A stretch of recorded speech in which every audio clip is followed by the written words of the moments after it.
방주에서 나온 노아의 아들들은 셈과 함과 야벳이며 함은 가나안의 아버지라.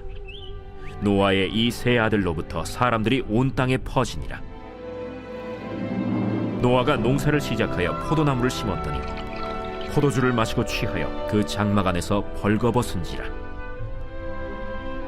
가나안의 아버지 함이 그의 아버지의 하체를 보고 밖으로 나가서 그의 두 형제에게 알리매 셈과 야벳이 옷을 가져다가 자기들의 어깨에 메고 뒷걸음쳐 들어가서 그들의 아버지의 하체를 덮었으며 그들이 얼굴을 돌이키고 그들의 아버지의 하체를 보지 아니하였더라. 노아가 술이 깨어 그의 작은 아들이 자기에게 행한 일을 알고 이에 이르되 가나안은 저주를 받아 그의 형제의 종들의 종이 되기를 원하노라. 셈의 하나님 여호와를 찬송하리로다. 가나안은 셈의 종이 되고 하나님이 야벳을 창대하게 하사 셈의 장막에 거하게 하시고 가나안은 그의 종이 되게 하시기를 원하노라.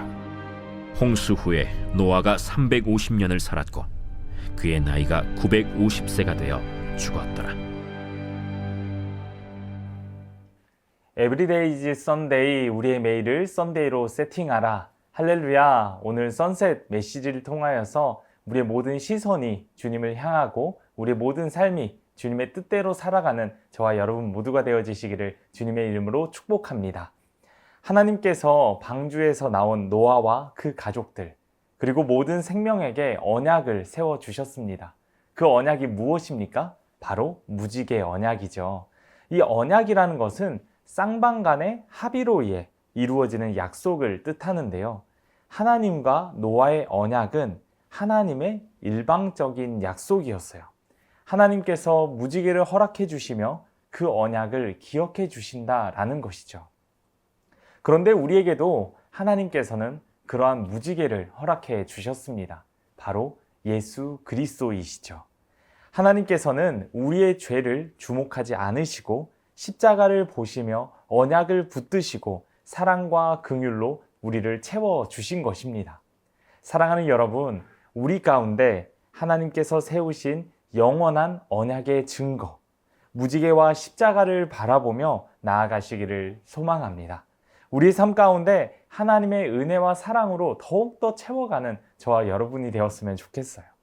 오늘 말씀은 홍수 이후에 노아 가정에 대한 그 모습을 비추고 있습니다.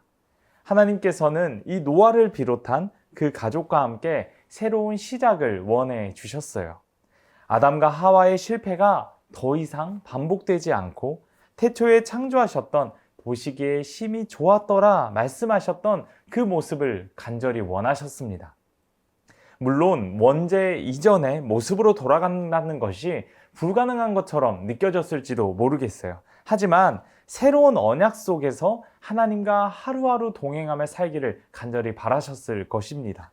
오늘 말씀 19절을 통하여 노아의 세 아들로부터 번성하였음을 알 수가 있습니다.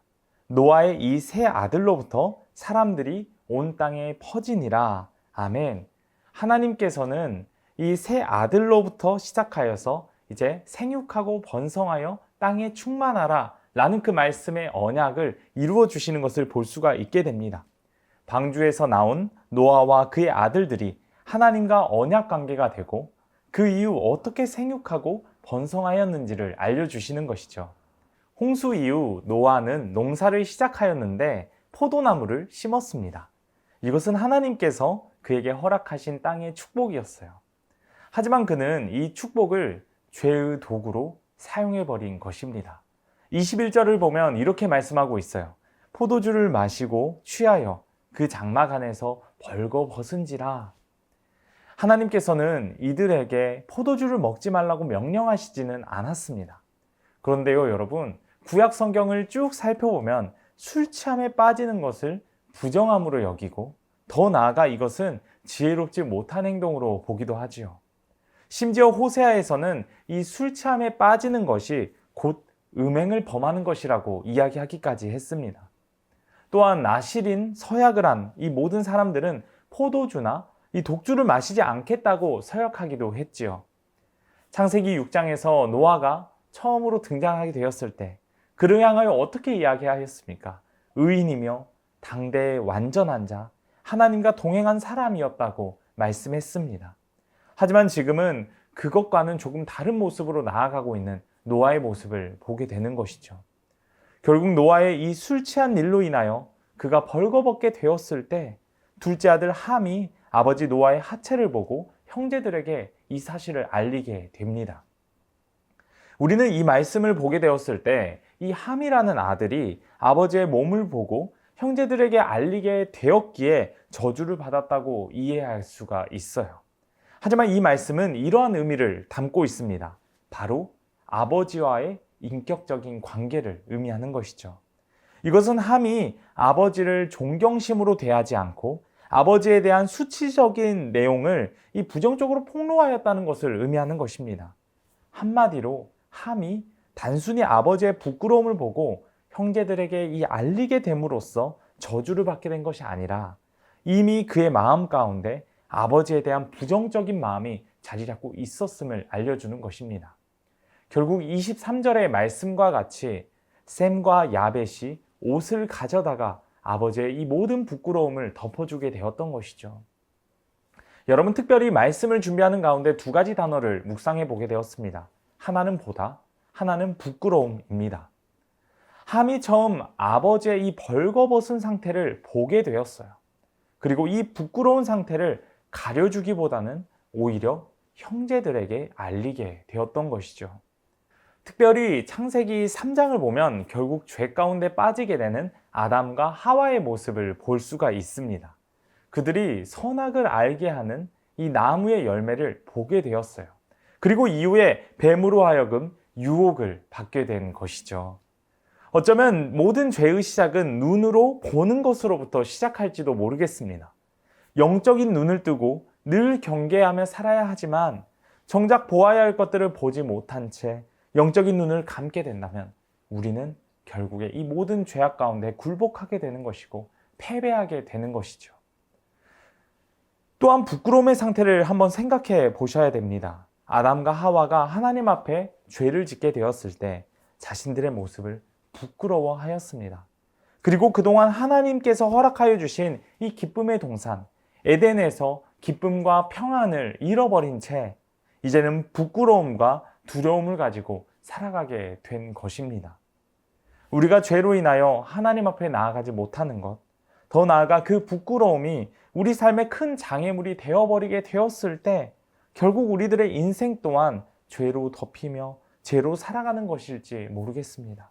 사랑하는 여러분, 우리 가운데 하나님의 뜻을 올바르게 바라보는 그 눈이 주어지시기를 소망합니다. 또한 언제나 어디서나 믿음의 눈을 뜨며 나아가시기를 바랍니다. 하나님께서 우리 가운데 그 믿음의 눈을 뜨게 해주실 것이며 더 나아가 우리들의 모든 시선을 주님께 맡기며 나아갈 때 하나님께서 우리가 보지 못했던 그 영적인 모든 세계들을 보게 해주실 것을 믿습니다. 특별히 죄로 인하여서 부끄러움 가운데 계시다면 이제는 그 죄를 모두 내려놓는 믿음으로 나아가시기를 소망합니다. 비록 우리의 삶이 죄로 가득 차게 되어서 하나님 앞에 나아가기 부끄럽다 할지라도 하나님께서는 가장 아름다운 무지개, 세상에서 가장 귀한 선물 예수 그리스도를 통하여 우리의 모든 죄를 용서하여 주십니다. 더 이상 죄에 얽매여 죄의 노예로 살아가는 것이 아니라 하나님의 뜻을 향하여 나아가는 주의 자녀들이 되시기를 소망합니다. 이 시간 함께 기도하겠습니다. 사랑하는 주님, 오늘 이 말씀을 통하여서 저희들의 삶을 돌아봅니다. 죄의 부끄러움으로 인하여서 정작 바라보아야 할 것을 바라보지 못하고 정작 보아야 할 것을 보지 못한 채 세상의 것을 바라보다가 죄 가운데 빠지는 저희들의 삶을 돌아봅니다. 주님, 저희들의 모든 삶을 용서하여 주시고 저희가 바른 길로 나아갈 수 있도록 주님, 영적인 눈을 뜨고 믿음의 눈을 들어 주님 앞에 나아갈 수 있도록 붙들어 주옵소서. 그리하여 이제는 하나님과 늘 동행하고 하나님께서 주시는 그 평안과 기쁨 안에서 감사와 은혜 충만과 성령 충만으로 살아갈 수 있도록 인도하여 주옵소서. 우리 주 예수 그리스도의 이름으로 기도드립니다. 아멘.